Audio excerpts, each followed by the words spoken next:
my name is Brian Beck. I'm with Master B2B. Love for you to introduce yourself to the audience today. What kinds of things you got going on, and what do all you do at Balance? Great to be here, Brian. Thank you so much for having me. I'm Bar. I'm the CEO and co-founder of a company called Balance. Balance is a payment company focused on B2B e-commerce. Essentially, what Balance was built for is to make online sales channels successful by having the stickiness of a payment experience online.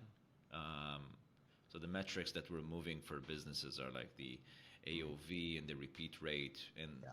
generally the adoption of that channel as a whole. What exactly are B2B online payments? B2B online payments, B2B e-commerce payments is the ability to self-serve B2B transactions, is the ability to finish the ordering process online.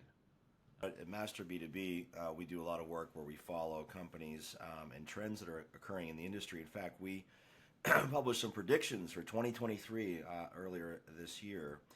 And we talk in those predictions a lot about the evolution of customer experience, how channels are coming together. So if you think about B2B, Bar, and you know the way that companies traditionally have sold, it's been a lot through the physical sales force, right? And now digital has come into this and has been influencing, obviously, the B2B research and buying cycle dramatically. So, we think this is the year that, the physical sales force will start to really take advantage of digital tools to better serve the customer across all those channels. And, when we think about payments and think about that side of the buying cycle, it's been largely manual in the past, and it's been sort of separated, and it's been a some degree inefficient process from what I've observed, and I've watched this for a while, and we hear it from our community.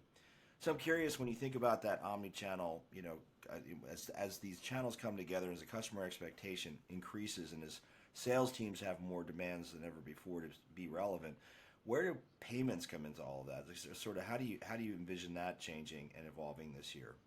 Yeah, that's a good question. I think when you think about the heart of online payments, you think about credit cards. This is what we know from the B2C space, and obviously was very successful and grown tremendously.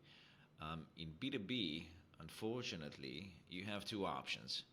One is to use credit cards as well, which only represents like 8%, I think, was the last report I saw, from the overall payment methods that customers want to use, which the others are obviously the wires and the checks, the direct debits. And the second option is just, paying with an invoice offline. So what Balance is really trying to do is to take that flexibility that buyers are looking from the offline space, which is, again, paying with the wires and with the checks and on an invoice, and in the 16th of each month, because this is where they pay their vendors, and bring that flexibility to the online space, creating something that is more robust, wider in the approach, and giving the manufacturers and distributors of the world the power of the Amazon experience. Really, we see the same type of digitization wave as we saw in the B2C side. And now we want to come in sooner to the process. Amazon B2B, as you know better than me, is so successful. It's mind blowing. Yes. So the payment experience there is quite amazing. You get in terms very fast. Yes. You get flexibility in payments, and you get a one-click type of a payment experience once you're set up and on board. So Balance is looking to power the rest to create the same experience. And I think it's important in three ways. One, you want to acquire new buyers. You need to give them what they know from their previous vendor. If you can do it fast in the point of intent, you have the potential to acquire them and to increase conversion significantly. I know talking about conversions feels very B2C oriented, but it's real, it's happening. We already see it. We work in 36 different industries, and it's definitely something that we see much more demand being generated from the online space, which sounds crazy for the metals the chemicals, the lumber, the textiles, but it's happening. The second is reconciliation. When you work in different ways with different sales channels, it's hard to reconcile all to one account level information, especially when you're using one vendor for terms, one vendor for cards, one vendor for ACH. Balance is like the all-in-one solution, enterprise grade, working only with big enterprises today to really give them that suite of products from instant terms to acquire new buyers and give them terms without them waiting 12 days, giving them all those payment options, automatic reconciliation, and for marketplaces, instant payouts. Wow. So just really trying to make the payment experience something that is seamless and very scalable for the merchants and very flexible and on point for the buyers to move from their existing vendors. I see. It's interesting, Bar. One of the central topics or thesis in my book, Billion Dollar B2B E-commerce, I actually talk a lot about that, which is removing friction from the buying cycle, and it's exactly what you're talking about, right? Making the buyer's job easier being the key to success in B2B e-commerce. And you mentioned Amazon Business. One of the key signals I saw in the market that the payments are starting to evolve and the B2B buyer expectations digitally were changing was when Amazon Business actually introduced terms to the through for their B2B buyers through the Amazon interface. Buyers want to be able to more efficiently buy, and it's fascinating also to see in this market where credit has been used for years as a differentiation point, as a point where folks can buy from a company, and they will buy from a company that offers them the most and best credit terms. That's important to to recognize as well. So as you think about Bar, as you think about the types of transactions customers will take and do online, in B2B distribution, payments have been used for a long time as a way to gather, to get more market share, to win more share of wallet from customers. And so as we think about the evolution of digital and the buyer demand in e-commerce shifting towards digital, do you think, Bar, that some like higher priced products can move online purely? And how do you handle that with payments? So a lot of B2B transactions are $50, $100, $200, $500,000. How do you handle that with payments through the digital channels? This is such a great question and so timely because I just read a McKinsey report that got out today that 34% of B2B buyers are saying they're willing to purchase up to 500,000 online through B2B e-commerce. And by the way, I'm in hardcore B2B e-commerce for quite some time.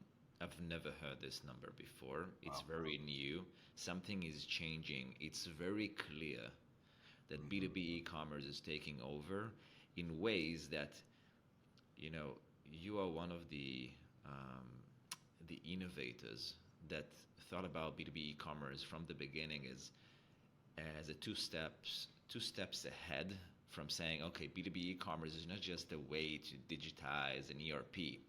It's the revolution of the economy moving online and how trade will look like in terms of experience and in terms of like the dominance of it. And I think that what's amazing to see today that it's no longer a long-term vision. It's just right now. It's happening right now. And, we work with a lot of marketplaces and tech companies that are really disrupting all industries. It feels like if you're not online, you're in a problem. Yeah. You have a problem. That's why the first chapter of my book, I call it "The Time Is Now," right? Because I believe that. And I believed that 5 years ago when I first started writing the book. And it really is. I mean, we see it, Bar, and we saw it through the pandemic, as the folks who had been ready for e-commerce won market share. And then you talk about, vertical marketplaces that you work with. The door has been left open, in my opinion, for, by particularly mid-market distributors and dealers and traditional resellers, for folks that are in vertical marketplaces to come in and take share. And that applies to Amazon Business, but it also applies to these new emerging marketplaces that are springing up all over the place. In some cases, doing hundreds of millions of dollars in transaction value. And the industry sits there and wonders what the heck just happened, right? But it's a lot of it is the fact that they just hadn't invested enough. And obviously, payments is a part of that overall experience. So that's fascinating data you're sharing there from McKinsey. So you're saying that customers, B2B customers, are now willing to spend online a tremendous amount of money, right? Was it 50,000? Is that the number you said? $500,000. $500,000 Single transaction for a single transaction. Incredible. That's crazy. It was never the case. That's amazing. Mm-hmm. Yeah, we have more than 100 B2B marketplaces today on the platform, and wow. Okay. yeah, we just built something very dedicated for B2B marketplaces. By the way, not because we were so smart, just because those were the early adopters of the type of technology, and they just pushed us. We grew up in Y Combinator in the Silicon Valley, so we just met a lot of tech companies. You don't start a company and going to big wholesalers or big distributors. You start with a tech. Right.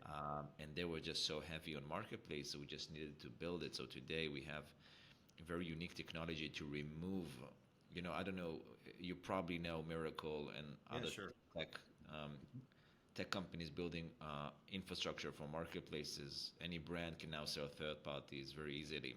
And by the way, zooming out, it was never easier and cheaper to build an online channel. It's just the cost went down so significantly, something that I don't feel our industry is talking about enough. When you think about B2B e-commerce, intuitively you think about millions of dollars worth of project. You think about 18 months. It's not even close. Yeah. If you're doing it smartly with the right software in place, you can start small and show value to the organization and drive it from there. Yeah. And it's amazing to see all the tech that exists today to do it faster.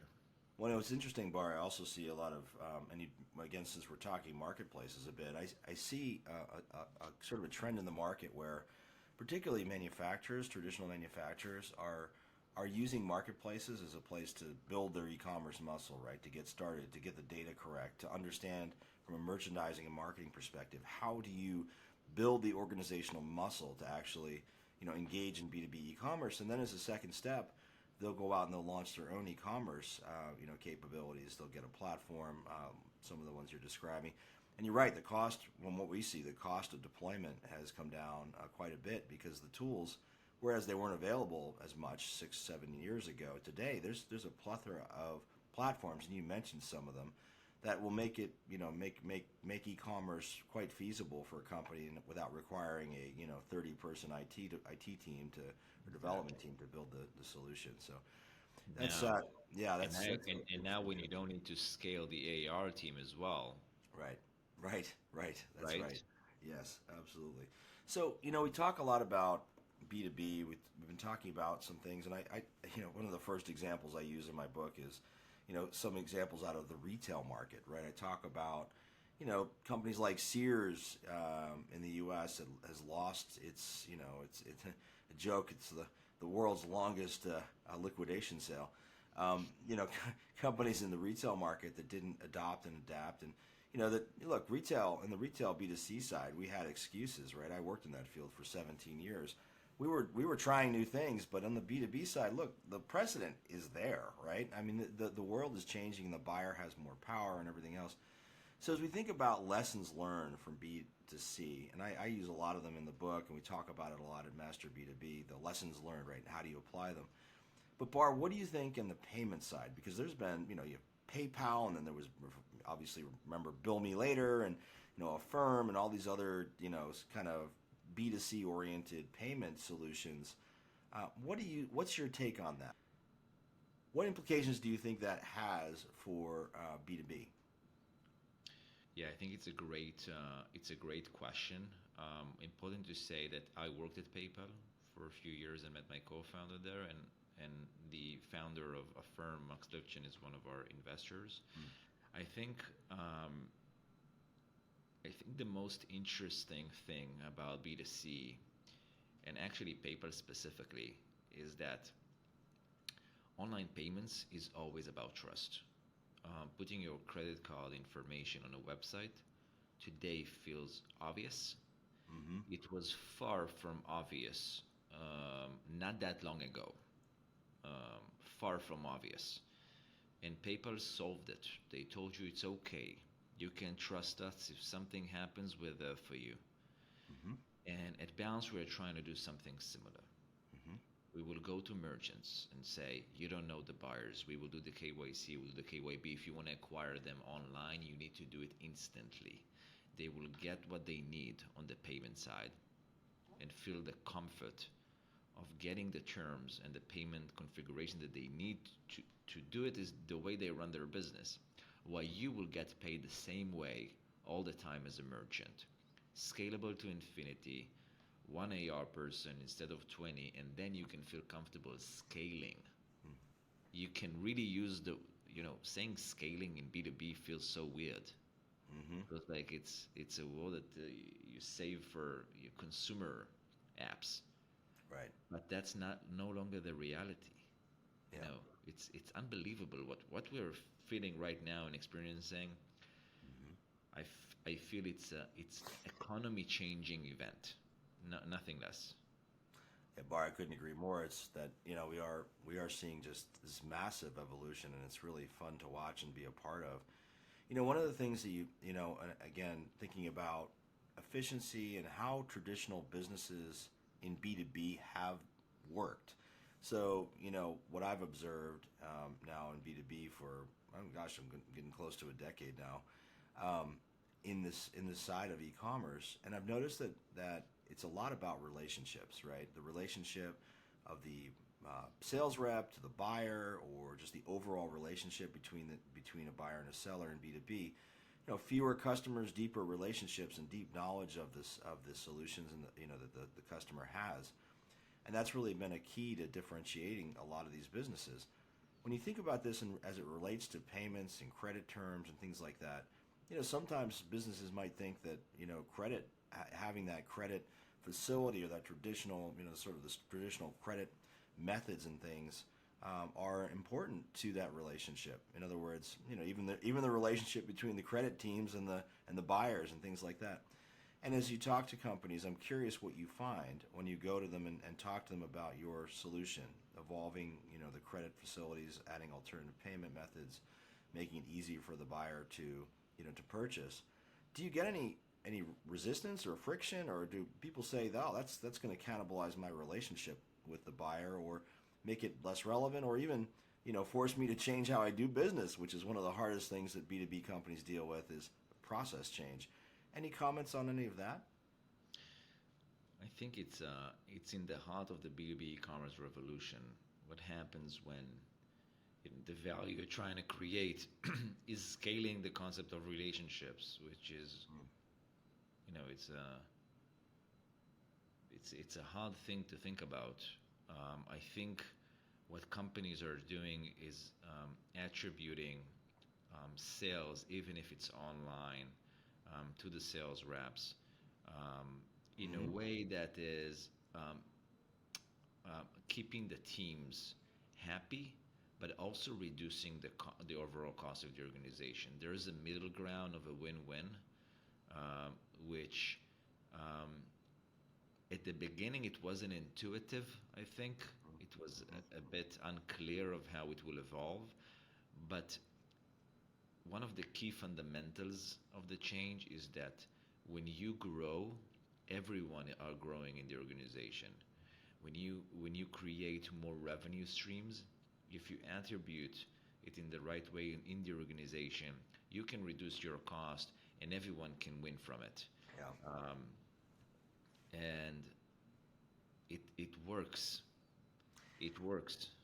What I love, Bar, about B2B e-commerce as opposed to B2C now, which is mature, there are so many points of value that can be driven through digital tools, through process evolution. You were just talking about cost to serve, right? Think about the cost to serve and the opportunity you have by streamlining the payments process, making that more efficient. And at the same time, it's a great sort of up leveling of the entire organization that occurs. You can earn more share of wallet, reduce cost to serve, and your sales team and your relationship teams, they can still win. I've seen this time and time again. They can still win and they win bigger when these kinds of processes are made more efficient, because they can focus their efforts on higher value tasks, right? They can be more strategic, better serve the customer. And some of the things that that are process oriented, go away, and the buyer's happier because it's easier for them to get through the journey of researching and buying from their supplier. 87% of business buyers today are millennials. They know the drill. They know how to operate an online system. They want to purchase online. Let them. Let them finish the process and scale yourself. It's time.